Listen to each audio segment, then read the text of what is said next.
Hello guys, pieces Hindi channel में आपका बहुत बहुत स्वागत है। और आप देख रहे हैं पर्यावरण एवं पारिस्थितिकी तंत्र।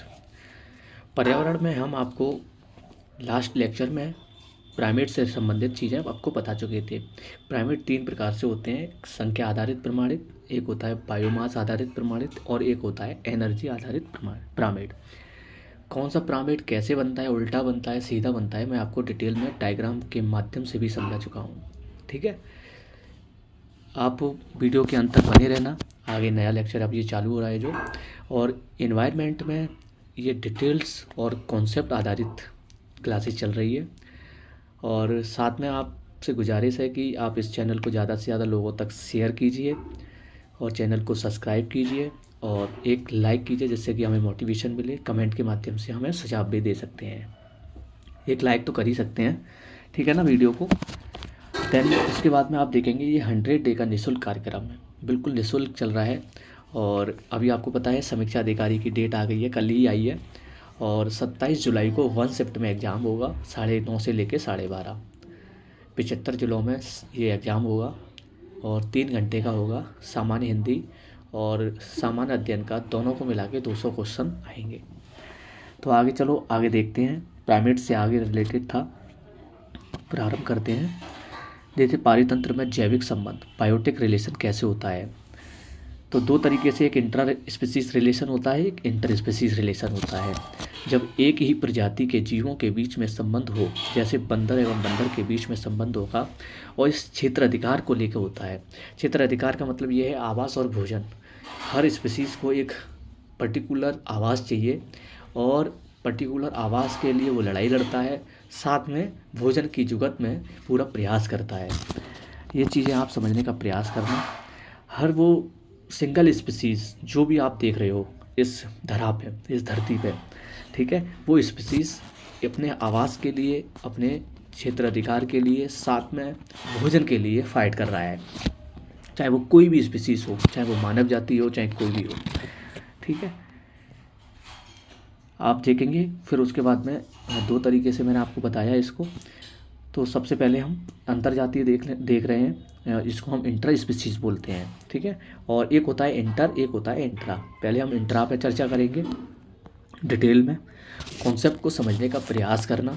कॉन्सेप्ट समझोगे, आयोग का जो ट्रेंड है, वनडे एग्ज़ाम हो चाहे कोई भी, चाहे आयोग का, यूपीएससी का, चाहे यूपीपीसीएस का, है ना, समीक्षा अधिकारी का पेपर तो इससे भी ज़्यादा टफ आएगा, अभी मुझे ऐसा लग रहा है, पीसीएस का जो आया था। तो कॉन्सेप्ट को समझने का प्रयास करना, और साथ में इसमें फैक्ट ऑटोमेटिक, इसमें सारे फैक्ट आ जाएंगे। आप पीवाईक्यू जब देखेंगे तो उसमें ये लगेगा कि हाँ, सारे फैक्ट भी आ गए और कॉन्सेप्ट भी आ गया। हर एक प्रश्न को आप हिट करोगे, ठीक है। जैसे एक ही प्रजाति के व्यक्तियों के बीच में संबंध हो गया। देन उसके बाद में प्रत्येक व्यष्टि के क्षेत्र अधिकार, आवास और भोजन के लिए लड़ाई जो चल रही है। व्यष्टियों के बीच में बॉस और अधीनस्थ का संबंध होता है। कोई भी व्यष्टि होगी, कोई भी सिंगल स्पीसीज होगी, व्यष्टि का मतलब सिंगल स्पीसीज, चाहे वो कोई भी आप स्पीसीज समझ लो। और समष्टि का मतलब होता है पॉपुलेशन से रिलेटेड, ठीक है। तो एक व्यष्टि की बात कर रहे हैं, जैसे हम बंदर ही मान, बंदर जो स्पीसीज है उसमें एक बॉस और अधीनस्थ का रिलेशन होता है, ठीक है। इसी प्रकार से ये आगे बढ़ता है, ठीक है। पीएचडी होगा, उसकी पॉपुलेशन होगी, फिर उसकी एक कम्युनिटी होगी, फिर एक इकोसिस्टम होगा उसका अलग। ऐसे ही हर स्पीसीज़ का अलग अलग कम्युनिटी है, पॉपुलेशन के साथ प्लस इकोसिस्टम है, हर एक का अलग अलग इकोसिस्टम है।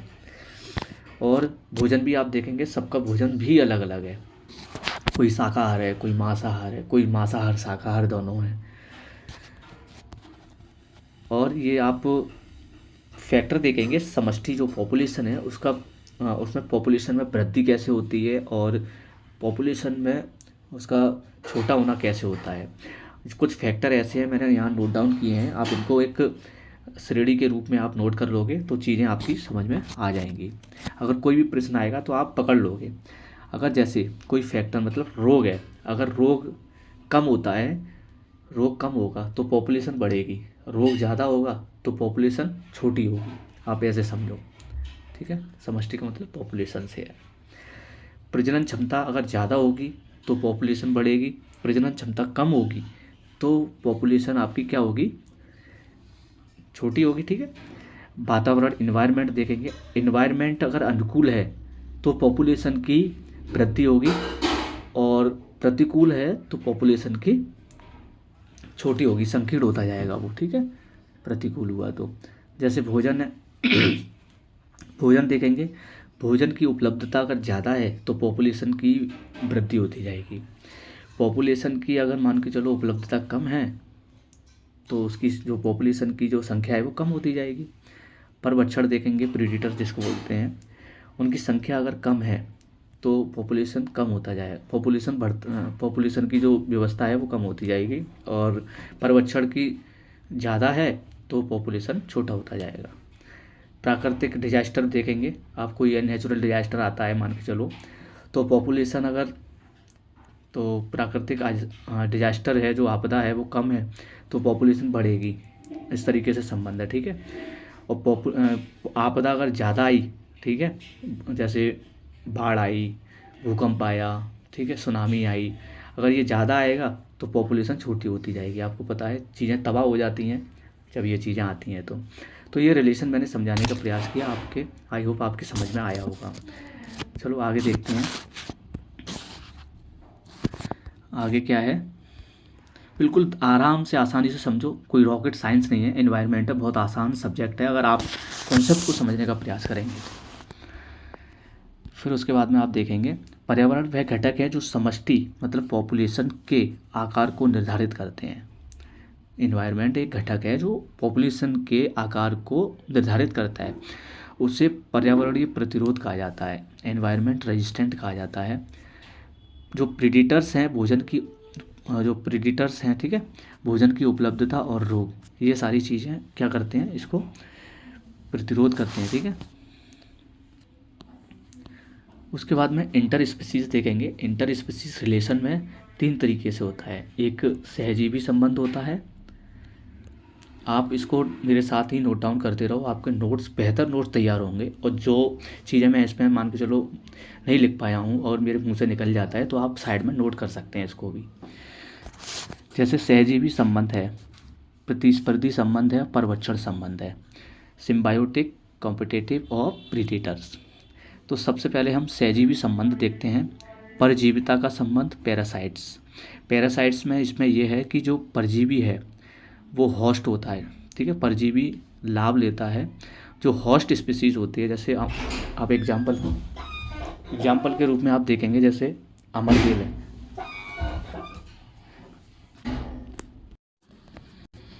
जैसे आप देखेंगे जैसे अमरबेल है, ठीक है, अमरबेल क्या होती है, पैरासाइट होता है वो, एक दूसरे पेड़ पर, दूसरे पौधे पर निर्भर होती है वो। अगर किसी पेड़ पर अगर वो फैला ले अपना जाल तो वो दूसरी प्रजाति जो होस्ट होती है, ठीक है, उसको हानि पहुंचा देती है। ऐसे ही आप देखेंगे म्यूचुअलिज, जिसको सहोपकारिता बोलते हैं इसके रिलेशन को। जैसे शैवाल है और एक कवक है, ये एक दूसरे में इंटर कनेक्ट होते हैं, ठीक है। जैसे पहाड़ है, पत्थर पे क्या है, ठीक है, जैसे शैवाल और कवक। तो जैसे ग्रीन एल्गी होती है, समुद्र में भी आपने देखा होगा और नदी के किनारों पे भी देखा होगा, जब ग्रीन एल्गी जम जाती है तो शैवाल क्या करता है, कवक भोजन प्राप्त करता है शैवाल से, और कवक से पानी प्राप्त करता है शैवाल। तो एक दूसरे में इंटरकनेक्ट है, इंटर रिलेशन है इनमें। सहभोजिता का संबंध देखेंगे, कम्युनलिज्म।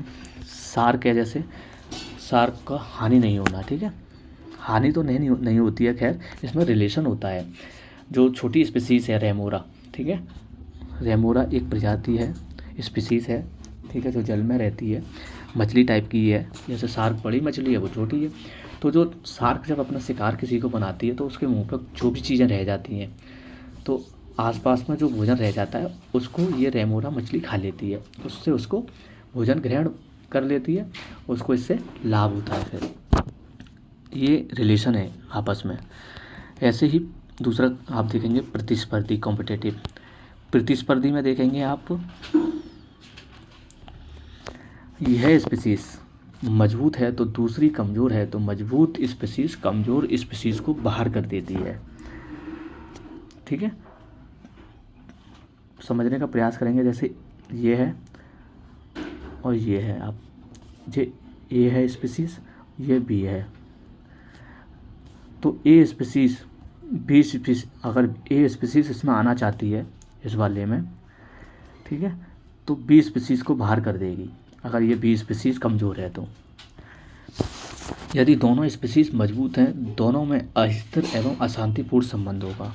अगर दोनों ही स्ट्रांग हैं, आप ऐसे ही समझ लो, आपके मोहल्ले में कोई व्यक्ति कमज़ोर होता है और एक रसूखदार होता है, मजबूत होता है, तो वो उस व्यक्ति को कमज़ोर समझ के उसको वहाँ से कुछ भी कर सकता है, ठीक है। ऐसे ही स्पीसीज़, किसी भी स्पीसीज़ के बारे में आप एग्जाम्पल के रूप में समझ सकते हैं। अगर दोनों ही स्ट्रांग है तो कोई दिक्कत ही नहीं होगी, वो उसका सम्मान करेगा, वो उसका सम्मान करेगा, और बिल्कुल अशांतिपूर्ण तरीके से उनका रिलेशन होगा।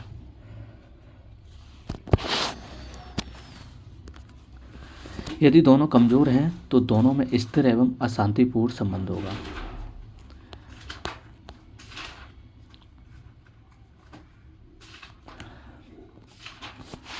परवच्छड़ का संबंध, यहाँ अशांति का मतलब आप समझना कि जो ये चीज़ आप अच्छे से समझना, ठीक है। अस्थिर एवं अशांति, क्योंकि डोमिनेंट हो जाएंगे दोनों।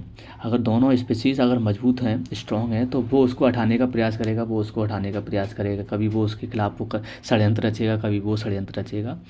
तो दोनों में अनस्टेबिलिटी और अशांति, पीसफुल जिसको हम बोलते हैं, वो चीज़ें होंगी। फिर उसके बाद में देखेंगे परवच्छड़, ये तीसरा पॉइंट है इसी का। प्रीडेटर्स और कीस्टोन स्पीसीज इसको बोला जाता है। प्रीडेटर्स को मैं आगे डिटेल में कराऊंगा। जैसे कीस्टोन स्पीसीज हैं आपको और कुछ ऐसी पारिस्थितिकी से रिलेटेड कुछ ऐसी प्रजातियां हैं। फाउंडेशन स्पीसीज है, अम्ब्रेला स्पीसीज है, इंडिकेटर स्पीसीज, इसको संकेतक इस प्रजाति बोलते हैं। इनके बारे में मैं अब थोड़ा थोड़ा चर्चा कर दूंगा बाद में। जैसे प्रत्येक पारितंत्र में परवच्छड़ एक महत्वपूर्ण भूमिका निभाता है, ये आप पॉइंट को नोट करेंगे इसमें। प्रत्येक इकोसिस्टम में जो प्रीडेटर्स है एक महत्वपूर्ण भूमिका निभाते हैं। प्रीडेटर्स परवच्छड़ मजबूत प्रजातियों का शिकार करते हैं ताकि अन्य कमज़ोर प्रजातियों को भोजन उपलब्ध हो सके, वह जीवित रह सके। कीस्टोन स्पीसीज रियलिटी में परवच्छड़ ही होते हैं, प्रीडेटर्स को ही कीस्टोन स्पीसीज बोलते हैं। कीस्टोन स्पीसीज में जैसे एग्जाम्पल के रूप में आप देखेंगे शेर है, ठीक है, चीता है। परवच्छड़ एक समष्टि के आकार का छोटा करते हैं, ठीक है। परवच्छड़ पॉपुलेशन के आकार को कैसा करते हैं, छोटा करते हैं। जैसे एग्जाम्पल के रूप में आप देख सकते हैं, जैसे परवच्छड़ शेर है, शेर हिरन को खा जाता है। अगर शेर की संख्या ज़्यादा है तो हिरन की संख्या कम हो जाएगी, और शेर की संख्या कम है तो हिरन की संख्या ज़्यादा हो जाएगी। ये संतुलन है, इसको हम कपल ऑसिलेशन बोलते हैं, यूक्लिड दोलन कहते हैं। अगर ये संतुलन नहीं हुआ तो चीज़ें इकोसिस्टम की बिगड़ जाएंगी, पर्यावरण पूरा बिगड़ जाएगा अगर ये संतुलन नहीं होता है तो।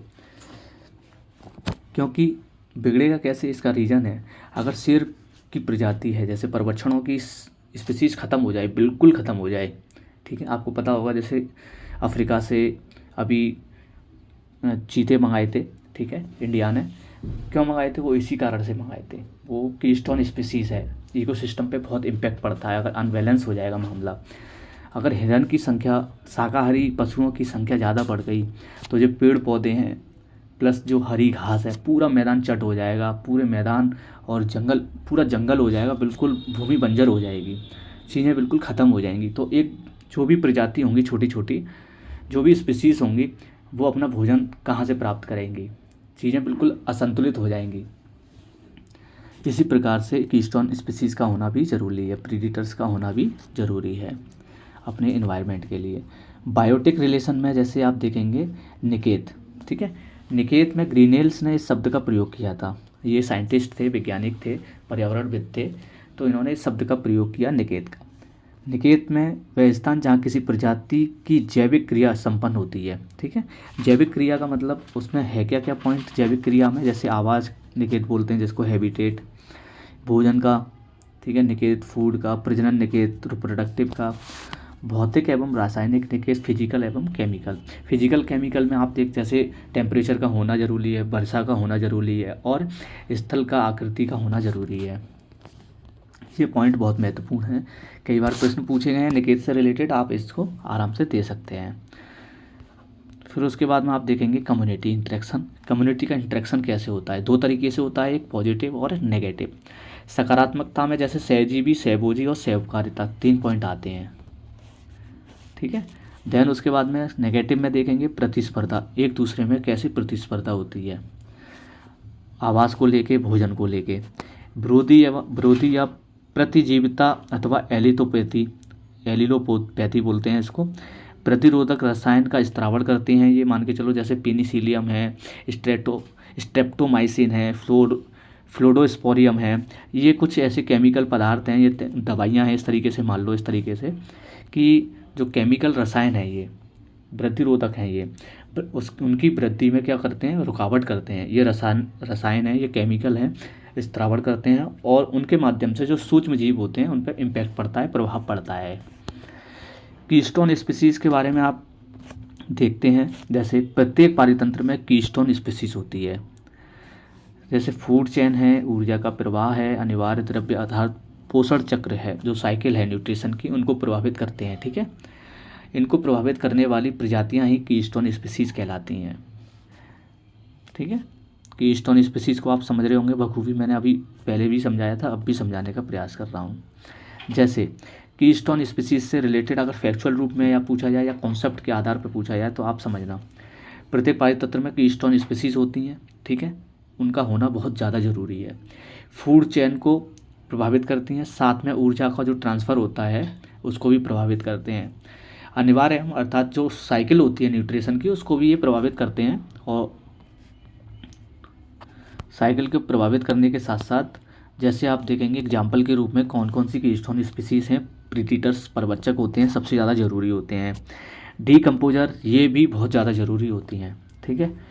चीज़ें मान के चलो ख़त्म हो जाती हैं, कोई जानवर अगर ख़त्म हो जाता है, ठीक है, दफना दिया तो डीकम्पोज होता है। वो डीकम्पोज होने के बाद जैसे ज़मीन में मिट्टी में मिल गया वो, अगर वो नहीं हुआ, ठीक है, अगर डीकम्पोजर नहीं हुआ, अपघटक नहीं हुए, तो बॉडी क्या वहीं की वहीं रहेगी, बदबू आएगी, फैलेगा, तमाम बीमारियां फैलेंगी। तो ये भी होना ज़रूरी है, जिसको इसीलिए डीकम्पोजर को भी हम कीस्टोन स्पीसीज़ में रखते हैं। जो बड़े पेड़ होते हैं वो भी छोटी जो छोटे पेड़ पौधे होते हैं उनके लिए ज़रूरी है। कार्य के आधार पर इकोसिस्टम प्रभावित करते हैं ये, पर लेकिन ये जो उनका वर्क होता है उसके आधार पर ही ये इकोसिस्टम को प्रभावित करते हैं। देन उसके बाद में सक्सेशन, ये भी इम्पोर्टेंट टॉपिक है। सक्सेशन प्रश्न कई बार इसमें पूछा गया है, कॉन्सेप्ट पूछा जाता है इसका। सबसे पहले देखेंगे जो हुल्ट है, हुल्ट ने अनुक्रमण शब्द का प्रयोग किया पहली बार। ये एक वैज्ञानिक थे, पर्यावरणविद थे, इन्होंने सबसे पहले सक्सेशन का शब्द का प्रयोग किया। बार्मिंग एवं क्लीमेंट्स ने अनुक्रमण का सिद्धांत दिया। इन्होंने प्रयोग किया शब्द को, ठीक है, हुल्ट जी ने, और इन्होंने इस सिद्धांत को क्या किया, अनुक्रमण का सिद्धांत दिया। इन्होंने सिद्धांत दे दिया, इन्होंने शब्द का पहली बार प्रयोग किया था, इन्होंने सिद्धांत दे दिया उससे रिलेटेड। किसी निश्चित स्थान एवं समय में जीव जंतुओं के व्यवस्थित प्रतिस्थापन, सिस्टमेटिकली रिप्लेसमेंट को अनुक्रमण कहा जाता है। इस डेफिनेशन को आप याद करेंगे, सिंपल, कि किसी भी स्थान समय में जीव जंतुओं के व्यवस्थित प्रतिस्थापन, सिस्टमेटिकली रिप्लेसमेंट को सक्सेशन कहा जाता है, ठीक है। जैसे ए प्रजाति ये है और ये भी है, ए स्थान ले लिया किसी ने, ठीक है, और ये बी स्थान है, मान के चलो ये स्पीसीज़ है, और इसको ये बी स्पीसीज़ को ये बाहर कर देता है इस हैबिटेट से, इस घर से, और ए डोमिनेंट कर देता है, ठीक है। तो ए स्थान यहाँ पे ले लेगा बी का और बी को बाहर कर देगा। इसको क्या बोलते हैं, सक्सेशन बोलते हैं। एक स्पीसीज़ को दूसरी स्पीसीज़ से अगर कोई दिक्कत है तो वो उसको रिप्लेस कर देगी, अगर कमज़ोर हुआ तो वो अपना वहाँ पे फुलफ़िल कर लेगी। अनुक्रमण दो तरीके से होता है, एक स्थल पर अनुक्रमण होता है और एक जल में होता है, ठीक है। और अनुक्रमण की जो कंडीशन है वो दो तरीके की होती है, प्राइमरी और सेकेंडरी। प्राइमरी को सबसे पहले हम देख लेते हैं। जैसे प्राइमरी कंडीशन क्या है, मैंने एग्जाम्पल और डायग्राम के माध्यम से आपको इन्वायरमेंट पढ़ाने का प्रयास कर रहा हूँ। इसमें बहुत मेहनत लगी है, आप ज़्यादा से ज़्यादा लोगों तक शेयर कीजिए, और इतनी मेहनत करने के बाद आप एक लाइक तो कर ही सकते हैं। प्राइमरी कंडीशन क्या है, जैसे ये चट्टान है, ठीक है, प्राइमरी कंडीशन ये है, उत्पादन और उपभोग की कंडीशन रहती है। यहाँ पर जो लाइकेन जमा रहता है पहाड़ पे, जिसको हम शैवाल और कवक के माध्यम से बोलेंगे। इसको लाइकेन क्या होता है, शैवाल और कवक ही होता है, ये समझें आप। शैवाल ब्लू ग्रीन होता है, ब्लू एल्गी होता है, ठीक है, ग्रीन एल्गी होता है, और कवक फंगस होता है। ये चट्टान है, ये मिट्टी है। धीरे धीरे जो चट्टान है वो मिट्टी में तब्दील हो जाता है और नई प्रजाति का आगमन। जहाँ मिट्टी होगी, जहाँ सॉइल होगी, वहाँ पर स्पीसीज या पेड़ पौधे का उत्पन्न होना ज़रूरी हो जाता है। वहाँ ज़रूर ये चीज़ें विकसित होंगी, ठीक है। फिर उसके बाद में ये कंडीशन बदल जाती है मिट्टी की, ठीक है। फिर उसके बाद में पेड़ पौधे बड़े होते हैं, फिर और बड़े होते हैं, फिर और, तो ऐसे ही एक क्लाइमेक्स, चरम स्थिति आ जाती है किसकी, बायोडाइवर्सिटी की। इकोसिस्टम में क्या होता है कि जो बायोडाइवर्सिटी की अधिकता हो जाएगी, जैव विविधता अधिकता हो जाएगी, तो जो फूड वेब है, जो खाद्य जाल है, वो जटिल हो जाता है। और इकोलॉजिकल स्टेबिलिटी जो है, जिसको हम बोलते हैं पारिस्थितिकी स्थायित्व, वो भी बढ़ जाता है।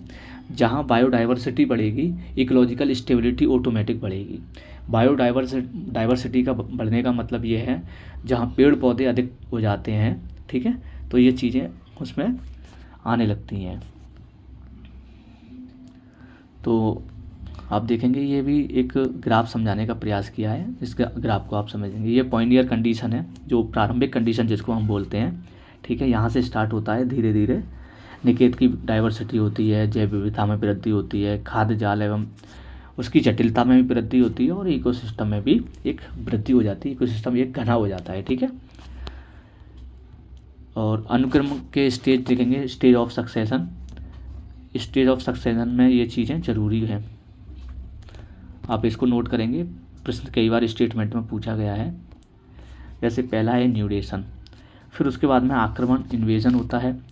देशांतरण बोलते हैं जिसको माइग्रेशन बोलते हैं, स्थानांतरण बोलते हैं, जैसे सुस्थिति स्टेबलाइजमेंट बोलते हैं, ठीक है। और एक होता है एग्रीगेशन, एकत्रीकरण। ये चीज़ें आपको इन्वेजन में, आक्रमण में ये चीज़ें ज़रूरी होती हैं। जब आक्रमण होता है तो माइग्रेट होता है, आपको पता ही है, और कहीं स्टेबलाइजमेंट भी होता है। जब कोई माइग्रेट करेगा दूसरी जगह, पहली वाला वहाँ आएगा तो दूसरी जगह अपना स्टेबलाइजमेंट मतलब रहने की व्यवस्था करेगा, और एक साथ वो एकत्रित होने की कोशिश करेंगे। इसमें विरोध या स्पर्धा, कंपटीशन भी होता है। किस चीज़ को लेके होता है, आवास को और भोजन को लेके स्पर्धा होती है, और रिएक्शन भी आपस में देते हैं ये, और चरम स्थिति, क्लाइमेक्स स्टेज आ जाती है, ठीक है। यही एक सक्सेशन की डेफिनेशन है। सक्सेशन एक तरीके से रिप्लेसमेंट हो रहा है, आगे बढ़ रहा है, चीज़ें आगे बढ़ रही हैं, चाहे कैसे भी आप मान लो, स्पीसीज़ का बढ़ना, पेड़ों का बढ़ना, पौधों का बढ़ना, एक दूसरे से आगे आगे की तरफ कन्वर्ट हो रही हैं चीज़ें। फिर द्वितीय सक्सेशन देखेंगे, सेकेंडरी सक्सेशन क्या है। इसकी शुरुआत वहाँ से होती है जहाँ मिट्टी का निर्माण हो चुका है। सेकेंड ये कंडीशन है, शुरुआत कहाँ से होगी, मिट्टी से। मिट्टी का निर्माण हो चुका होगा, मिट्टी में पोषक तत्व होते हैं, नई प्रजातियों का तीव्र आगमन होता है। जैसे आप देखेंगे एग्जाम्पल के रूप में मैंने समझाया है, डायग्राम बना हुआ है। जैसे ये पहाड़ है, ये लैंड है, नीचे ये पहाड़ है, इस पहाड़ में ज्वालामुखी है, ठीक है, मान के चलो ज्वालामुखी उद्गार होता है और लावा धीरे धीरे इकट्ठा होता है, नीचे आता है, वो बह के ज़मीन में इकट्ठा हो जाता है वो, ठीक है, एक परत दर परत, वो धीरे धीरे इकट्ठा होने के बाद वो मिट्टी बन जाता है। छोटे छोटे बारीक बारीक कण होने के बाद फिर वहाँ जो माइक्रो सूक्ष्म जीव होते हैं वो उत्पन्न होने लगते हैं। जहाँ मूल सूक्ष्म जीव मिट्टी में उत्पन्न होंगे, फिर धीरे धीरे पौधे उगने लगते हैं, घास उगने लगती है, तो वहीं से स्थिति चालू होती है।